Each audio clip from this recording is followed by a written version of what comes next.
Entonces, el tema con rabia es que esta enfermedad es mortal, produce mortalidad y entonces las pérdidas productivas son altas, ¿no? La mortalidad en ganado debido a rabia transmitida por vampiros 4 veces mayor los casos que se reportan en Perú.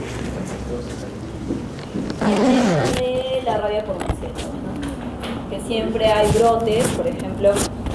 Una regla que siempre se sigue cuando hablamos de rabia silvestre es que el lugar donde hay, por ejemplo, bovinos de producción, por lo general no tiene mortalidad por rabia en personas. ¿Por qué? Porque la primera fuente de alimentación son los bovinos, ¿no? Pero si es que no hay mucha crianza de bovinos, la mortalidad en personas empieza a aumentar. Entonces, podemos empezar a pensar en qué factores condicionan que en ciertas zonas exista rabia silvestre. Por ejemplo, ¿en qué partes del país piensan que hay rabia silvestre? La selva. Entonces, ¿cuál sería la primera condición para que en un lugar exista rabia silvestre? ¿Cómo? Ya que haya animales susceptibles. ¿Qué más? El clima determina la distribución de los animales. ¿Quién transmite la rabia? Murciélagos. Entonces pueden haber zonas ganaderas, pero sin embargo, si son zonas donde no existe presencia de murciélagos hematófagos, no van a estar en riesgo esos animales, ¿no? Por ejemplo, Lima, las zonas de Sierra Alta, ¿no? Entonces en toda enfermedad ustedes van a determinar ciertos factores biológicos que van a condicionar la enfermedad y también factores no biológicos. Los factores biológicos en teoría serían los más complejos de atacar y los factores no biológicos serían aquellos que de cierto modo dependen más de las personas. Nosotros podríamos modificar ese tipo de factores. Entonces, si hablamos de rabia silvestre, un factor biológico que determina que en un lugar hayan brotes o reportes de rabia silvestre es que existe murciélago. Entonces, si es un lugar donde el murciélago no está distribuido, no va a haber rabia silvestre, ¿no? Ahora, hay otros factores también biológicos que pueden modificar la distribución del vector, ¿no? ¿Qué podría pasar para que el vector empiece a ampliar su área de distribución? Algo que pasa hoy en día, ¿no? Por ejemplo, cambio climático. Si es que las temperaturas aumentan, el ritmo longitudinal es más alto, los murciélagos se van a distribuir con una área peor.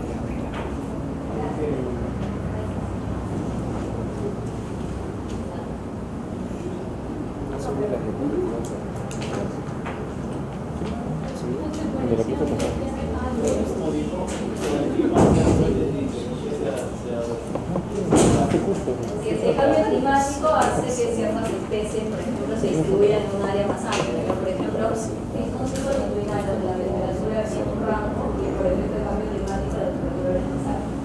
Entonces, a veces en esos lugares no había presencia de murciélagos hematófagos, pero ahora sí se están encontrando murciélagos hematófagos porque los climas son favorables para que ellos también lleguen a ciertos lugares, ¿no? Igual lo mismo sucede, por ejemplo, con los mosquitos, ¿no? Ha habido ya casos de dengue, por ejemplo, el pus, que es una sanidad, no debería haber distribución de la Aedes aegypti, que sería el vector, ¿no? Ahora, disponibilidad de refugios, eso también es otro factor. Hace años, ¿cuáles serían los refugios de los murciélagos? Los clásicos, las cuevas, ¿qué más? Árboles, ¿no? Lugares de pero hoy en día también hay lugares donde hay refugios artificiales, ¿ya? Por ejemplo, los puentes. Abajo de los puentes es un lugar donde los murciélagos pueden ubicarse. Las tuberías de desagüe, por ejemplo, las tuberías de desagüe son enormes. Obviamente no las que están en esa zona, pero sí las que aunque bombear todas las tuberías de desagüe, esas tuberías son más grandes. Entonces, en esos lugares también los murciélagos pueden encontrar un refugio, en este caso ya artificial, ¿no? Ese ya no sería un factor biológico, obviamente, sino que sería un factor no biológico porque es un refugio artificial. Pero también puede condicionar la presencia de estos murciélagos en zonas urbanas. Y normalmente los encontraríamos en zonas un poco más rurales, ¿no? Pero si se dan este tipo de refugios en zonas, por ejemplo, tropicales, podríamos encontrar la presencia de murciélagos hematófagos en zonas urbanas y también en algún momento podrían estar condicionando la presencia de casos humanos en zonas donde antes no existían, ¿no? Fuentes de alimento, es decir, ganado, es su principal fuente de alimento.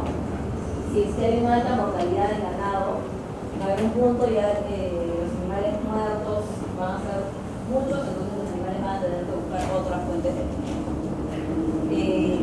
O tal vez los productores también empiezan a cuidar más a su ganado porque están viendo que está muriendo, ¿no?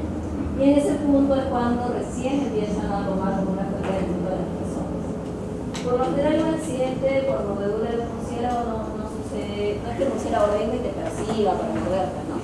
Sino sucede de forma accidental, por ejemplo, cuando los niños, por ejemplo, juegan con los murciélagos y piensan que no va a pasar nada y les muerden. O sucede también mientras las personas duermen, ¿no? Cuando no se dan cuenta, entonces el murciélago puede morder y el murciélago muerde porque busca alimentarse. Entonces necesita morder y estar un periodo, unas cuantas horas alimentándose de esa persona o de ese animal. Después, circulación del virus rábico. Tenemos que ver cuál es la distribución del virus rábico. Hay zonas donde tal vez hay murciélagos patófagos, hay animales susceptibles para rabia, pero no circula el virus rábico simplemente por temas biológicos. Y tenemos que estar vigilando en qué zonas nuevas, donde no existía antes rabia, ahora existe el virus rábico, ¿no? Y todos estos factores se pueden ver afectados por cambio climático, desbalances ecológicos, por ejemplo, la tala de árboles. Si de pronto se tala todo un bosque, los animales que están en ese bosque van a migrar hacia otro lugar, y van a buscar el tiempo. Intromisión de humanos, el turismo vivencial o simplemente el hecho de ir y no sé, querer visitar estos lugares para extraer recursos, simplemente el turismo, todas estas actividades que hacen que los humanos estén en zonas donde tal vez antes no existían tantas personas, hace que estemos más expuestos como personas a mordeduras, ¿no? Y después están los factores no biológicos. Dentro de los factores no biológicos, ahí es donde recaen todas las determinantes sociales. Entonces, ¿qué factores no biológicos pueden estar relacionados? Factores de tipo social, de tipo cultural también, que tienen que ver un poco con el tema social, y también factores de tipo económico. Si hablamos de rabia, factores no biológicos que pueden incrementar el riesgo de una población de sufrir un accidente por mordedura, por ejemplo, es la pobreza. La pobreza, ¿por qué? Porque las personas... ¿Ustedes cómo definirían una persona pobre? ¿Qué características tendría que tener una persona para que digan así?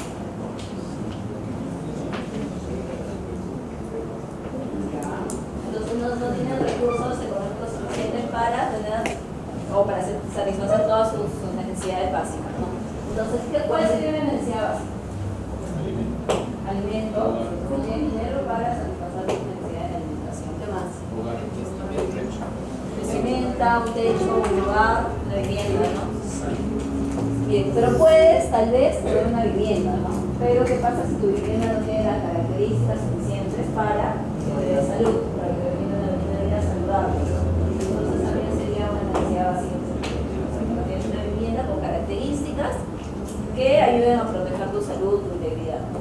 Entonces, ahí podemos combinar el tema de pobreza también con un tema cultural, ¿no? Tiene que ver mucho con el clima, con las condiciones en las cuales las personas se desarrollan, ¿no? En la selva, por ejemplo, en zonas de selva de nuestro país, es común encontrar ese tipo de viviendas, ¿no? Que son de techo de palmera y algunas maderas abajo. Sin embargo, ese tipo de viviendas no protegen la vivienda de que otros animales ingresen.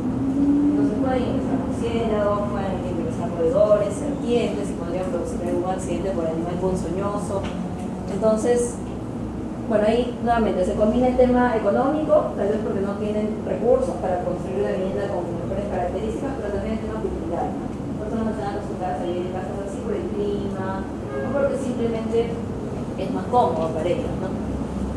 Después, vivir en zonas rurales también es un factor que está asociado a la presentación de rabia. En las zonas urbanas hay menos probabilidad, no es que no existan, pero hay menos probabilidad de que una persona presente rabia.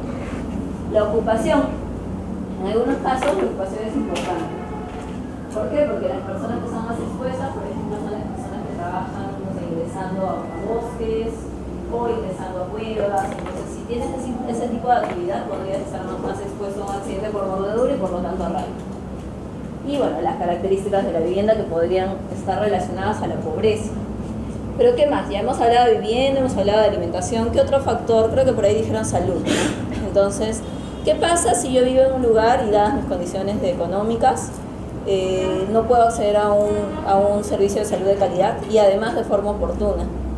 ¿Cómo relacionarían eso con rabia? ¿De qué forma se previene la rabia? Vacunas. Entonces, si es que tú, no sé, vives en un lugar y estás a 2 días de viaje del centro de salud más cercano, pues lo más probable es que no vayas a vacunarte si es que un murciélago te muerde, ¿no? Y no vas a sentir nada hasta el momento que ya empiezas a presentar los signos clínicos de rabia, ¿no? Entonces, y muchas veces no la asocian tampoco, ¿no? con la mordedura del murciélago. Deficiente acceso a servicios de salud de calidad. Esto es algo sumamente importante, baja percepción del riesgo de rabia y no lo asocian con la mordedura de los murciélagos. Por ejemplo, el Ministerio de Salud a lo largo de los años siempre habla de la rabia, y en Perú tendremos que hacer énfasis en la rabia transmitida por perro y la rabia transmitida por murciélagos, ¿no? ¿Por qué? Porque lo que buscamos es que no se baje esa percepción del riesgo de rabia, ¿no? Yo imagino que como ustedes son veterinarios, no sé, en algún momento les ha mordido un animal silvestre, en prácticas hasta ahora, un mono, no sé. Ya, si les mordiera un mono, un primario, cualquier primario, en sus prácticas, ¿se vacunaría o no se vacunaría? Sí, una mordedura por animal silvestre siempre es grave, es decir, necesita vacuna. Entonces, esos conocimientos ustedes ya los tienen, ¿no? ¿Por qué? Porque saben qué puede pasar y todas las recomendaciones que se tienen que dar. Pero la población en general no tiene ese conocimiento y muchas veces tienen esa idea de que a mí me ha mordido el murciélago un montón de veces, pero nunca me ha pasado nada, ¿no? Pero en una de esas sí te puede pasar y si te pasa ya no la cuentas porque la rabia mata, ¿no? Y eso va asociado al desconocimiento de medidas preventivas, ¿no? Si les muerde un murciélago, ¿qué hacen? ¿Qué es lo primero que hacen? ¿Cómo lavan la herida? Con agua y jabón, con bastante jabón, ¿no? ¿Por qué? Porque el virus rábico tiene una capa de lípidos y tú buscas eliminar esa capa de lípidos con el jabón. ¿Qué no deben hacer al momento de limpiar la herida? Echar alcohol. El alcohol fija el virus. Entonces, si ustedes alguna vez les mordió un perro y se echaron alcohol, es lo peor que han podido hacer. Porque si es que hubiese tenido rabia, el virus se fija en vez de eliminarlo, ¿no? Bien, lavan la herida con agua y jabón o algún detergente. Después, ¿qué hacen? Si es que es un murciélago, van al centro de salud y reciben la vacuna, ¿no? Y completan su esquema de vacunación también, porque son 5 vacunas. Entonces ahí viene la necesidad de estudiar las determinantes sociales. Entonces las determinantes sociales van a ser distintas para cada persona. Probablemente entre ustedes las determinantes van a ser muy parecidas, pero una vez que evaluemos a cada uno de forma individual, vamos a ver que cada uno tiene una circunstancia diferente en que se ha desarrollado, ¿no? Entonces son las circunstancias en que las personas nacen, crecen, viven, trabajan, envejecen y los sistemas establecidos para combatir enfermedades. Entonces es todo el entorno en el cual ustedes se desarrollan, pero combinado con lo que nos da el Estado como peruanos para satisfacer cualquier necesidad básica, ¿no? Entonces, ahí también hay diferencias, ¿no? Lo que les da el Estado a ustedes aquí es distinto a lo que le puede dar el Estado a una persona tal vez en Loreto y en una zona rural del Loreto, que es el lugar donde tenemos más casos de rabia, y en Amazonas, ¿no? Entonces, ¿qué características tienen que evaluar? La pobreza en sus diversas manifestaciones, ¿sí? Entonces, hace un momento les pregunté cómo definirían ustedes una persona pobre, ¿no? Hay muchas formas de definir una persona pobre. Y también es algo relativo, ¿no? Para ustedes, tal vez, cierto nivel puede ser considerado como ya, si ahora sí, ya siento que estoy en condición de pobreza, ¿no? Pero para otra persona, tal vez, esa condición se parece en pobreza, ¿no? Se parece que no está bien. O tal vez para alguien que, no sé, para el presidente de la República, el nuevo presidente de la República, nosotros somos pobres, tal vez, ¿no? Si viviera nuestras condiciones, no se vería dentro de lo que él está acostumbrado, no se vería con esas condiciones de vida, ¿no? Entonces es un poco relativo también. La pobreza en Perú es distinta a la pobreza que puede existir, por ejemplo, en Luxemburgo, y la pobreza que podríamos ver en África. Entonces cada lugar tiene su propia forma de ver la pobreza, ¿no? Entonces, ¿qué tenemos que evaluar? También injusticias, déficit de educación, que es una forma de evaluar desarrollo en cierto modo, y también pobreza, inseguridad en la nutrición, marginalización social, discriminación. Es algo que tenemos que tomar en cuenta, y creo que ahora se está tomando en cuenta mucho más, ¿no? El tema de racismo, de clasismo, discriminación por género, que también es algo importante ahora. Protección insuficiente a la infancia temprana. Siempre vamos a buscar grupos vulnerables, ¿no? Hay diversas poblaciones vulnerables. Una son los niños, otra lamentablemente somos las mujeres, ¿no? En cierto punto. Dependiendo de tu entorno social vas a ser más vulnerable, ¿no? Pero definitivamente somos una población vulnerable. Y bueno, de ahí se hablan de otras poblaciones vulnerables, que no lo vamos a discutir ahora, porque imagino que cada uno tiene su propio punto de vista, ¿no? Después, discriminación contra la mujer como una población vulnerable, vivienda insalubre, deterioro urbano, falta de agua potable, violencia generalizada de todos los tipos, ¿no? Por género o simplemente por delincuencia dentro de tu entorno social, violencia dentro del hogar, ¿no? Brechas y disparidad. Entonces la idea es ir cerrando esas brechas, ¿no? Que cada vez todas las personas del mundo, no solo de Perú, estemos en una forma más pareja, ¿no? Entonces todas esas características que se miden, seguro han escuchado a lo largo de sus vidas que siempre hablamos de que este país está desarrollado, este país está en vías de desarrollo, que otro país está subdesarrollado, ¿no? Hasta hace unos años nosotros éramos un país subdesarrollado, ahora ya avanzamos y somos un país en vías de desarrollo, todavía no estamos desarrollados. Entonces, ¿qué criterios consideramos para definir cuándo un país está subdesarrollado, en vías de desarrollo o está desarrollado?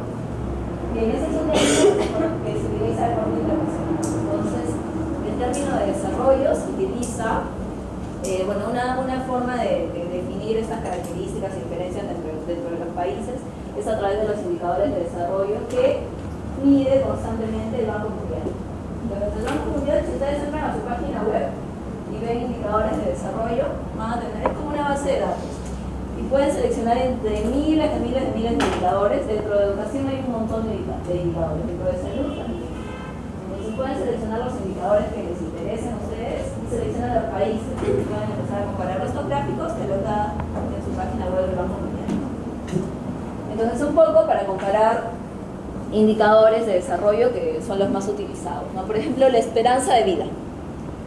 En Sierra Leona, que es una zona de África, que es bastante pobre, la esperanza de vida es de 45.6 años.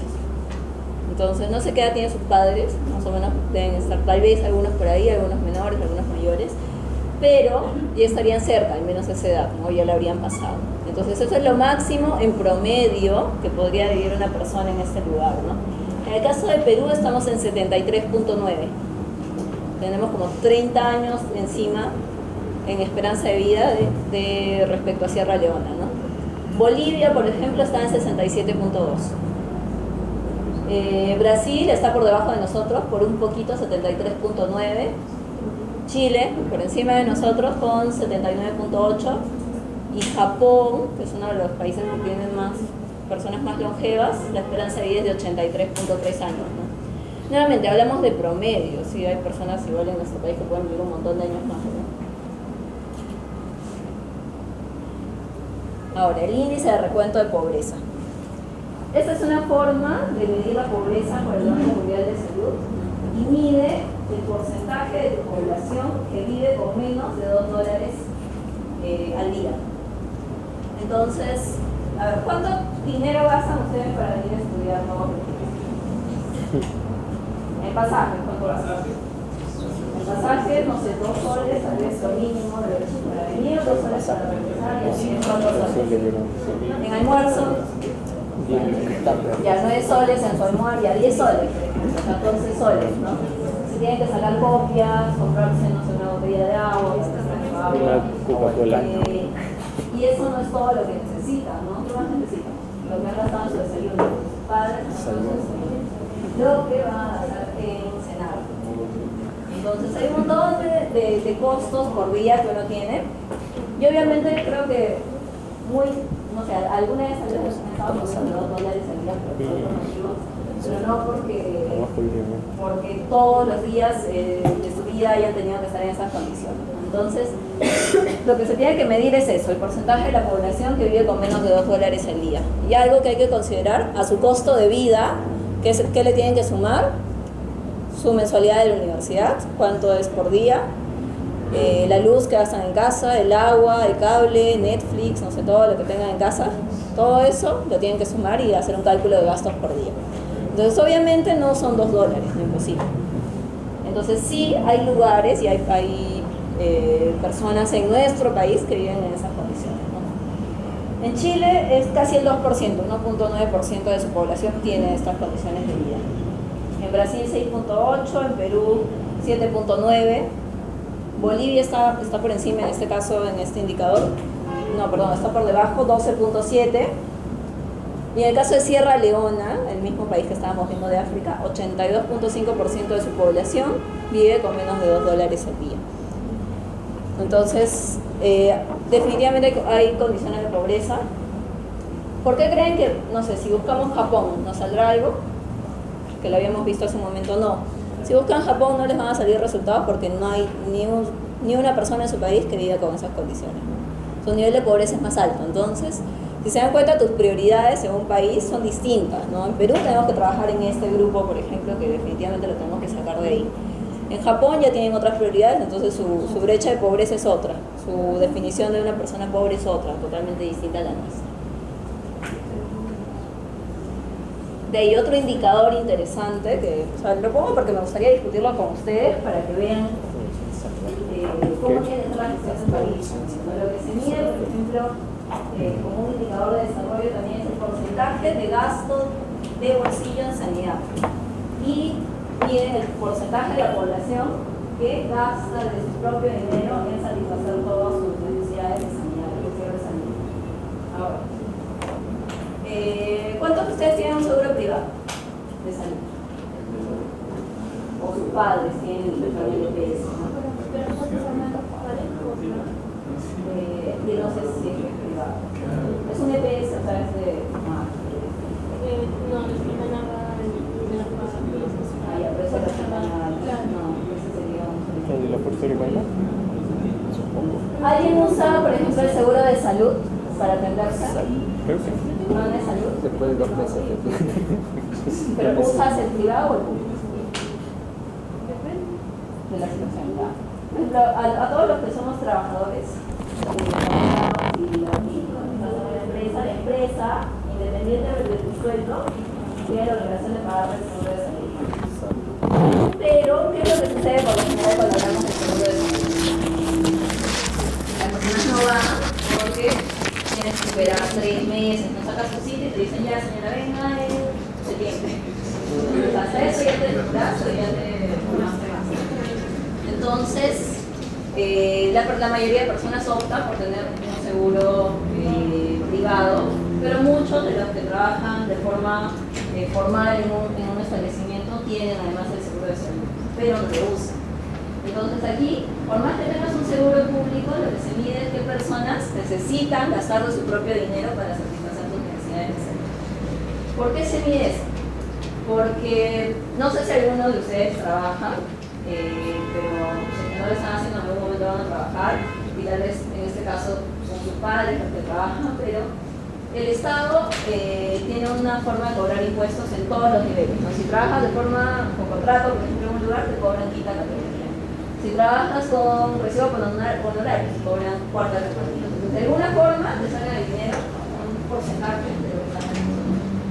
Entonces, si tú le estás dando al gobierno ese porcentaje de impuesto a la renta para que haga lo que debería hacer, no tiene sentido que otra vez tú vuelvas a hacer el mismo gasto en cubrir los servicios que el Estado debería darte, ¿no? Es decir, si es que ustedes o sus padres están pagando al Estado el impuesto a la renta, lo que debería hacer el Estado con ese impuesto a la renta es brindar a toda la población un buen servicio de educación, un buen servicio de salud, un buen servicio de agua potable, de alcantarillado. Entonces todos los servicios básicos deberían estar vigilados, supervisados y buscar que haya más accesibilidad por parte del Estado. Entonces, el camino que tiene que seguir un país para buscar más desarrollo es eso, ¿no? Es buscar que su servicio de salud público sea de excelente calidad, de modo que haya una menor proporción de personas que necesitan hacer gasto de su propio dinero para cubrir sus gastos de salud. Ahora, es imposible que sea cero porque siempre hay personas que tienen necesidad, que tienen un servicio, no sé, por ejemplo, las cirugías plásticas, no sé, todo lo que no te cubre el seguro. O incluso muchas veces hay un montón de tratamientos dentales que no están vistos por el seguro, ¿no? Entonces, todos esos tratamientos legales sí están relacionados con la salud básica, no los va a cubrir un seguro normal, ¿no? Y vas a tener que hacerlo de tu propio dinero. Pero, obviamente, a lo que tiene que dirigirse un país es a buscar que la mayor proporción de su país use su servicio de salud y piense que es de calidad y sea su primera opción antes de optar por otros servicios, ¿no? Entonces, por ejemplo, en Sierra Leona hemos visto que el 82% vivía con menos de $2 al día y a pesar de eso, el 62.5% tiene que gastar de su propio dinero y no usa el servicio del Estado para cubrir sus gastos de salud. En Chile es el 32.4%, Perú 32.2%, en Latinoamérica siempre estamos por ahí, ¿no? Brasil 30.3%, Bolivia está un poco mejor que todos nosotros, si se dan cuenta, 23.2%. Y en Luxemburgo es 10.9%. Entonces, un país que tiene más desarrollo va a tener un porcentaje menor, pero siempre va a haber un pequeño porcentaje. En este caso no es que nunca vamos a llegar a cero, ¿no? Sería muy raro. Bien, entonces no se ven bien las imágenes. Entonces, hay diversas condiciones, ¿no? Entonces, cuando hablamos de problemas de importancia veterinaria, vamos a analizar situaciones que son relacionadas a nuestra carrera, ¿no? Entonces, lo que ven ahí, si no lo ven, es un criadero de porcinos informal. Es un basural y hay cerdos criados en ese lugar, ¿no? Las personas, incluso en la imagen de arriba, si pueden observar un poco, hacen corrales, hacen la delimitación de que esos cerdos son míos, el otro grupo de cerdos son del otro grupo de personas, y hacen una crianza informal de animales en estos lugares. Y simplemente no tienen que gastar ni siquiera en alimentos, ¿no? ¿Por qué? Porque es basura. Y ustedes saben que los porcinos comen lo que sea, comen de todo, ni siquiera les hace daño. Es forma inmediata, no les pasa nada. Pero ¿qué situaciones o qué enfermedades, qué problemas podría traer una crianza de este tipo? Cisticercosis, ¿no? Entonces estos animales definitivamente van a estar expuestos a cisticercosis. ¿Por qué? Porque en la basura hay, por ejemplo, residuos fecales en la basura que viene del baño, hay pañales, no solo de niños, sino también de adultos, ¿no? Entonces, los animales pueden estar consumiendo materia fecal humana y van a contagiarse de cisticercosis, ¿no? Y después, obviamente, estos animales no van a ir a un camal, ¿no? Van a ir a un centro de beneficio informal o les van a beneficiar los mismos productores. Y tal vez la carne esté contaminada o infectada, en este caso con cisticercos.